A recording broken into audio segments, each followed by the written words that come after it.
All right, we're going to get started here in about a minute. We're just waiting for a couple more folks to jump in, but we'll talk about getting started here in a second. Welcome to our first series, first in a series called Shop Talk, where we're going to get in. This first topic is going to be about one-sided conversations and how they're negatively impacting your brand.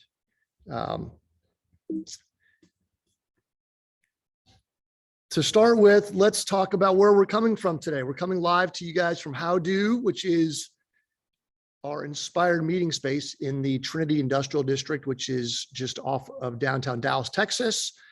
And How Do is a place where we do a lot of inspired and intentional meetings. So we couldn't think of a better place to broadcast globally from today than How Do. So we'll spend a little bit of time today in How Do, and thanks for joining us. So we're going to talk about, today about why this is important, why shifting from one-way conversations to two-way conversations is critical in today's really marketing communication environment. We're going to be talking to you as marketers of brands, marketers of companies. So that's sort of the lens we're going to look through today. We'll talk about what are consumers thinking these days, what do they care about in 2022, kind of the difference in some definitions of what a one-way communication is and what we call a two-way conversation. Some brands are doing it right, and how to generate two-way conversations right now. Please ask questions along the way. We'll see if we can get to them at the end. We'll leave a little bit of time. I'm Eric Herskin, CEO of GoDo Discovery Company. We are a creative firm that specializes in brand marketing for mid-market companies and helping brands align their culture and their brand. So let's kind of jump into this. What we're going to talk about today is kind of the benefits of two-way communication. Really the three that emerge that are shared consistently by consumers through surveys, through other Harvard Business School review articles, a lot of national sort of polls and panels, is that the three that jump out and the three that make the most impact are connecting on a human level with consumers, expressing your brand's personality, and then gaining honest, unfiltered insights. Really authentic two-way communication promotes a much better relationship between the consumer and the brand. And we're going to give you examples and show why that makes a lot of sense and why it's important. All right, so we're kind of all on the same page for today's time together. What are we saying when we say one-sided conversation? What's the definition of a one-sided conversation? A one-sided conversation to us is pretty much what every email feels like when you open it. You know, most brands really don't do a very good job of getting a two-way dialogue in place. And really the irony of this is today is very much a one-way conversation where I'm talking to you guys through Zoom. So we'll try to make it interactive. Again, ask questions. We'll try to make it a little bit less one-sided. But you know, personalization is a piece that gets confused in here. That's something that has been around for a while. And really it was just throwing your name into a generic email copy. Well, consumers are much smarter today about that. You know, it's really now about having a genuine dialogue with consumers. You just can't get away with throwing a name in an email. Let's talk about why this matters now. You know, what do consumers care about today? And really, same thing as I said earlier, through some different national panels and resources, there are three things that come out consistently as the biggest influencers of consumer and brand interaction. And those are engagement, personalization, and consistency. And we'll talk more about all of these and show some good examples of how good brands have evolved this and are really doing a different, kind of taking a different approach on this. So how consumers are choosing brands has changed drastically in the last 20, 22, 25 years. And this is super important to think about. You know, in a recent Ad Age kind of Brand Keys study, in 25 years, the emotional significance of emotional marketing as a reason for driving brand choice has gone from 40% to 80%. That's enormous, and it changes the game for us as marketers. It's no longer about product benefit, price as being the main things people look at. It's really significantly focused on emotion, with rational decision-making playing a smaller role. So additional changes to the consumer mindset. Buyers have become more independent in their journey. Consider how easy it is now and how quickly consumers can check prices on the internet. They can get a sense of quality by reading reviews and recommendations. So they're now taking charge of how they choose things. There's also been a shift really in the last 2 years with pandemic life and the way consumers make purchase decisions. The shift has been important. It's how can this brand make my life easier, to now how can this brand make my life better? Again, a big shift, and a big important shift that we need to consider as we tailor messages and come up with really new marketing strategy.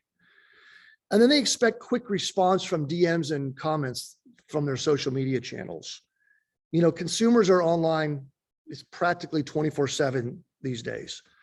And they really expect two-way communication, which is no longer the old, kind of old practice of, I'll send an email to a company and hope I get a response. That's just not cutting it anymore. And what does this mean? It really means it's not getting easier for marketers. Today's hybrid consumers interact with brands across a mix of some 20 channels on average.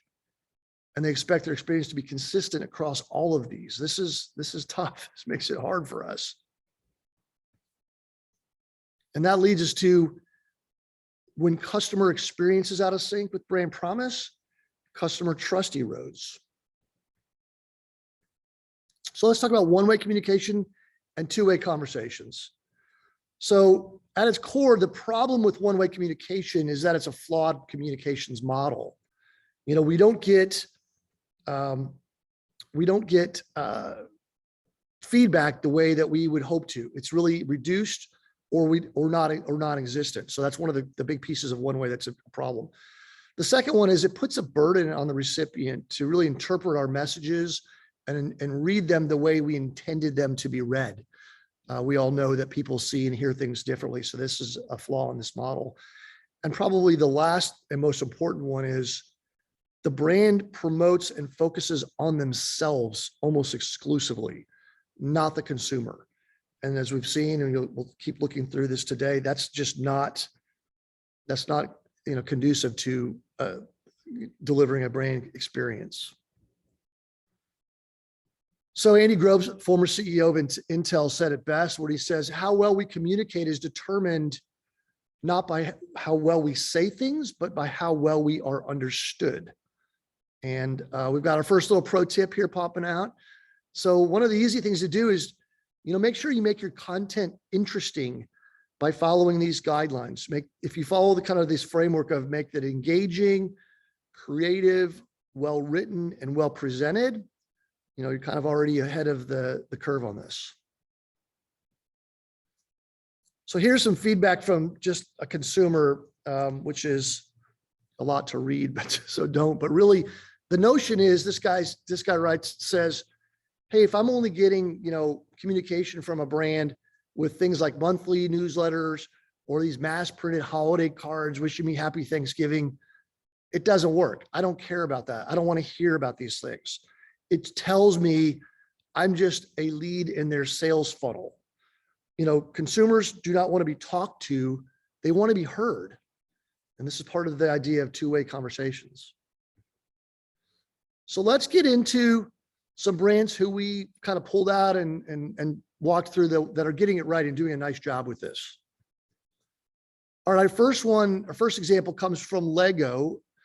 It's an email. On the left side is the email kind of shrunk down, and we pulled out a couple of their modules as showing good examples of having the tools in place to start having a little bit better and a kind of more interactive conversation with the people getting the email. So the first module shows a alternative build instructions, where if you have purchased this Mickey and Minnie designs, you are now able to transform those into new images, and they've got a download that you can click on for free to show you how to do this. So this is a really cool way of showing another use for a product.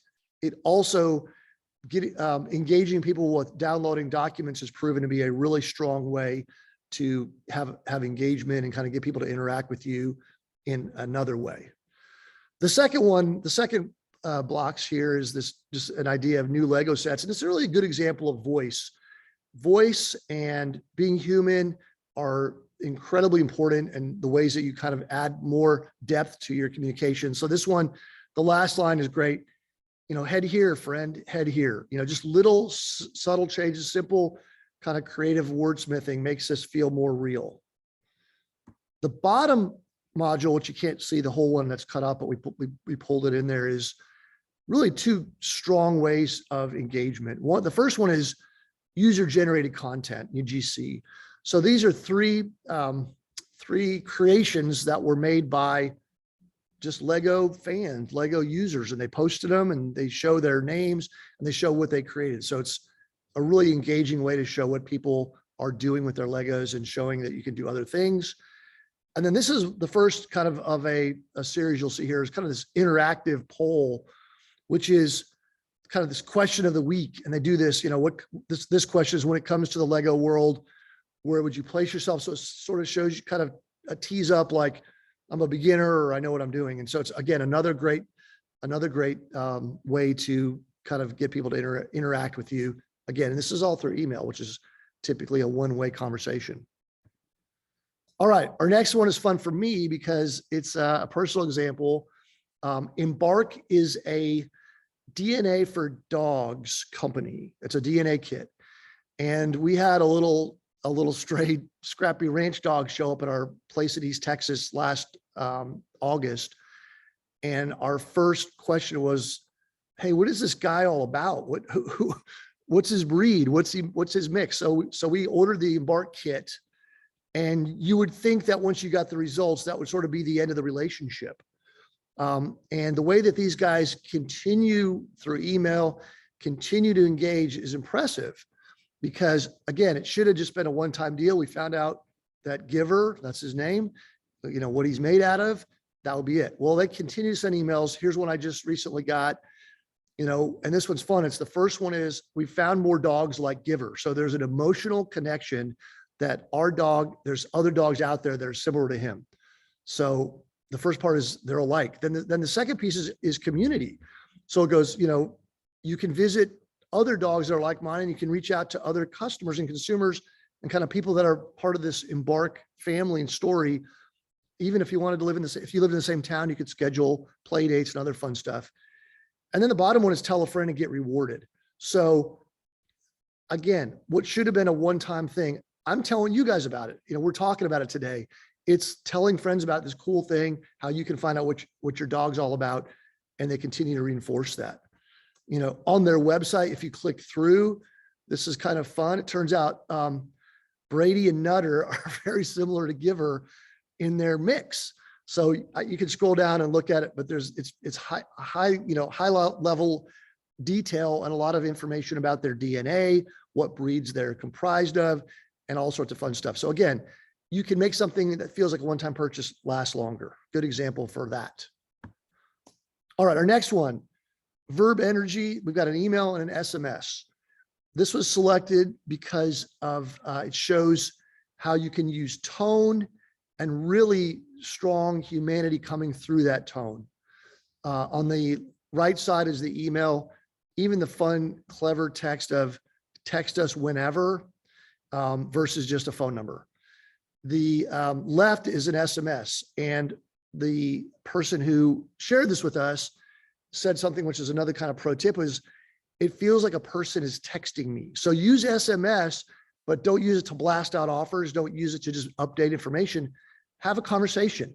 So in this case, Brittany, who uses this, shared that she pretty much only orders from Verb Energy through the SMS. So really powerful way to flip that. Also, they use funny memes and humor tone, and there's another kind of, these are some of the tips and ways to make this less one way and more interactive. Then another example is Fitish. So Fitish does a really good job of kind of some pro tips with going live on Insta a lot. They use Insta Live for workouts, talk about products. They share healthy recipes. Their founder, who's highly energetic and a big personality, goes on a lot and does Q&As. So they really view it as a two-way channel with their fans and their audiences.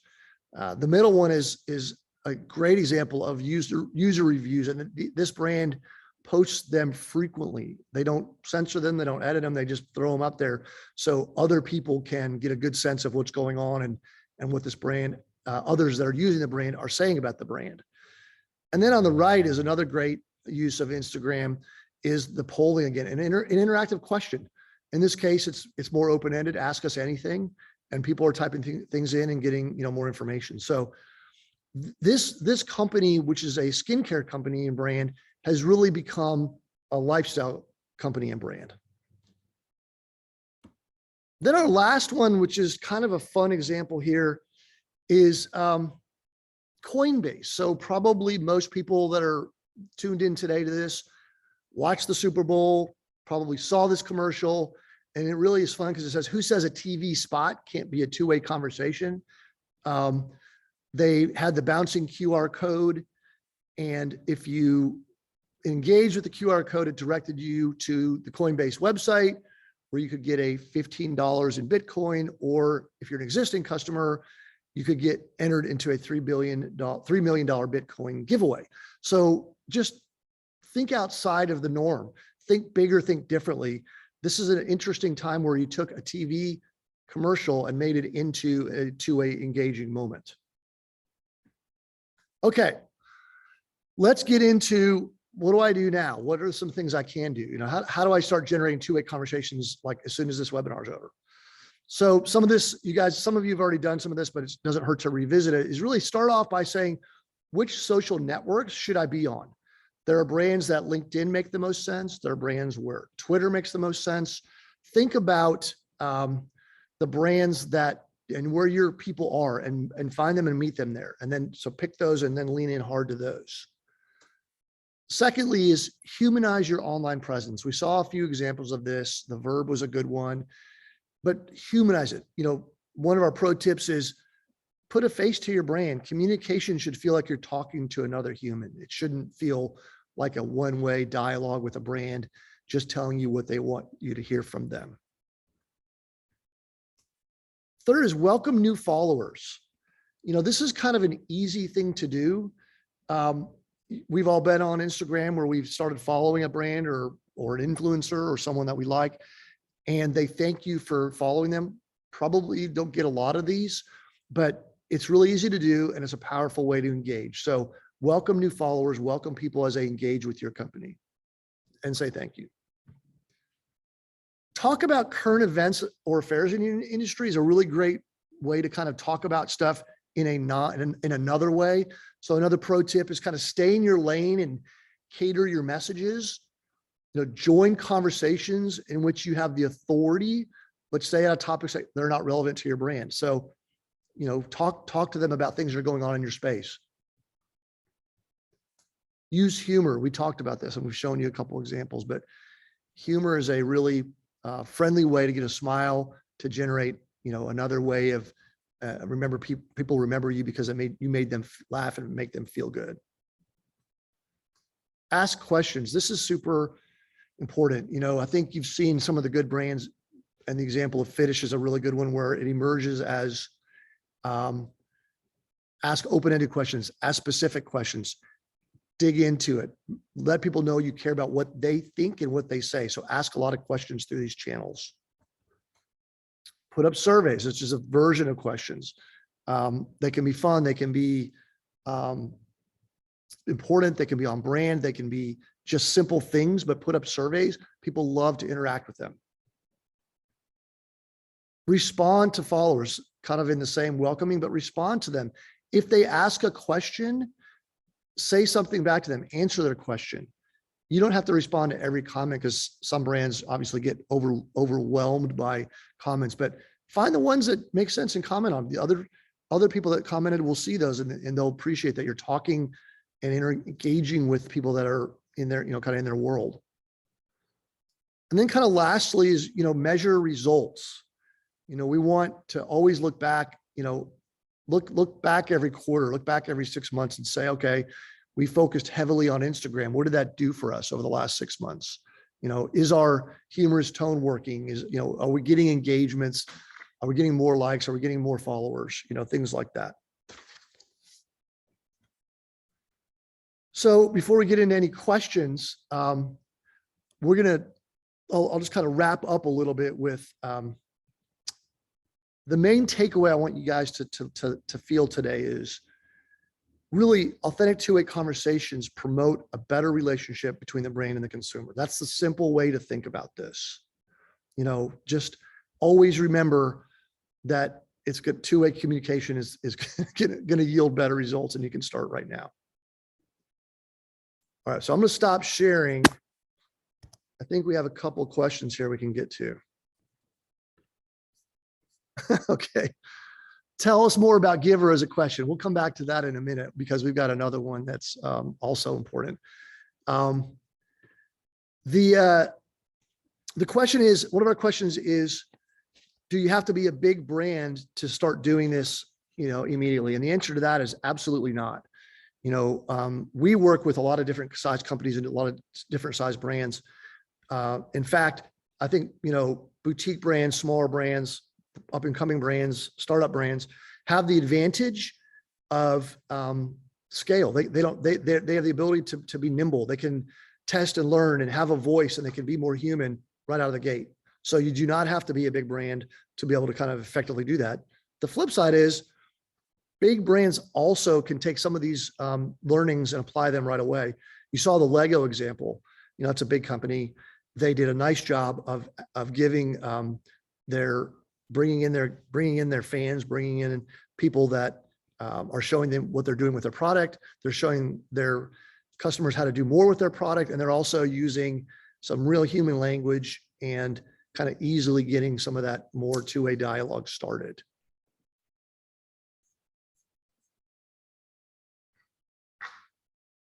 All right, another question we got is, what is GoDo doing in this space? And that's a great question. What we have been focused the most on is driving our voice through our social channels and driving engagement through those channels. So our stories, we add a lot of polls in there. If you follow How Do, you'll see that our, kind of our inspired meeting space, we talk a lot about what kinds of meetings you can have here through polls, through other kind of engagement tools. We also use How Do as, and this is a little bit pre-COVID, we used to do quarterly events up here where we would bring people in and show them kind of what the space could be used for, kind of honoring our focus on makers and doers. And so we've hosted events, and it's just really just the voice and the conversational tone is what we do with our brand. And then another question is, when asking questions, should you ask some questions that would create negative feedback? I think I almost would say that's a great question. I almost think it's kind of a graduate level approach to that, but I would not be afraid of doing that because it shows a vulnerability and an honesty, and that you guys are willing to let other people see that hey, if we're not doing something well, or if there's something we could do better, we want to hear that. We want to know that. So I think that's a great lane to grow into. And the best brands have no problem being vulnerable and showing that we're here to listen, we're here to learn, we're here to be better.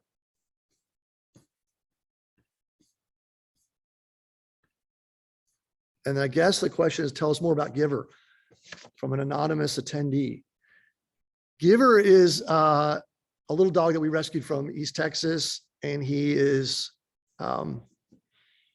he's a mix of a lot of different cool breeds out there. Cane Corso, of course, a little pit bull, some Rottweiler, some Bulldog, some Australian Shepherd, and Golden Retriever. So he's truly a mutt dog, as I used to call him.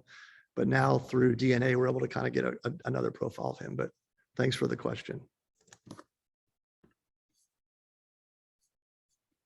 All right, time for a couple more here. All right. So question is it okay to break brand voice on some platforms? For example, responses to comments on IG, Twitter. No, I don't think that. I think that I think that brand voice, there's two ways to think of that. One is the best brands don't ever break their brand voice, right? Now, if it's a technical type of a question or a product or something that needs just a specific answer, you don't want to make it into a marketing speak ever. But I think that just staying in your lane and being who you are, Zappos comes to mind. We talk about these brands that do a really nice job. If you have a return, a problem, whatever, it always feels like a moment where they're there to help you. It doesn't just, devolve into a customer service sort of an interaction. So their brand voice is to be who they are all the time. Another question is, we got a couple questions about humor. And I think this is a fun question to think about is, in the case of a real estate company, are you able to use humor or make your company or brand look serious? I would say the 9 things that we listed, you've got to decide which ones make the most sense for your company and your industry. There are certainly industries that humor or irreverence would be wrong. Is friendly always welcome? The answer to that is yes. So maybe it's less about humor and more about friendly tone, approachable, being a brand that people want to be around. So don't get stuck on those are 9 things you must do. It's more about 9 paths you can look at. And when it's appropriate, then definitely you want to do that.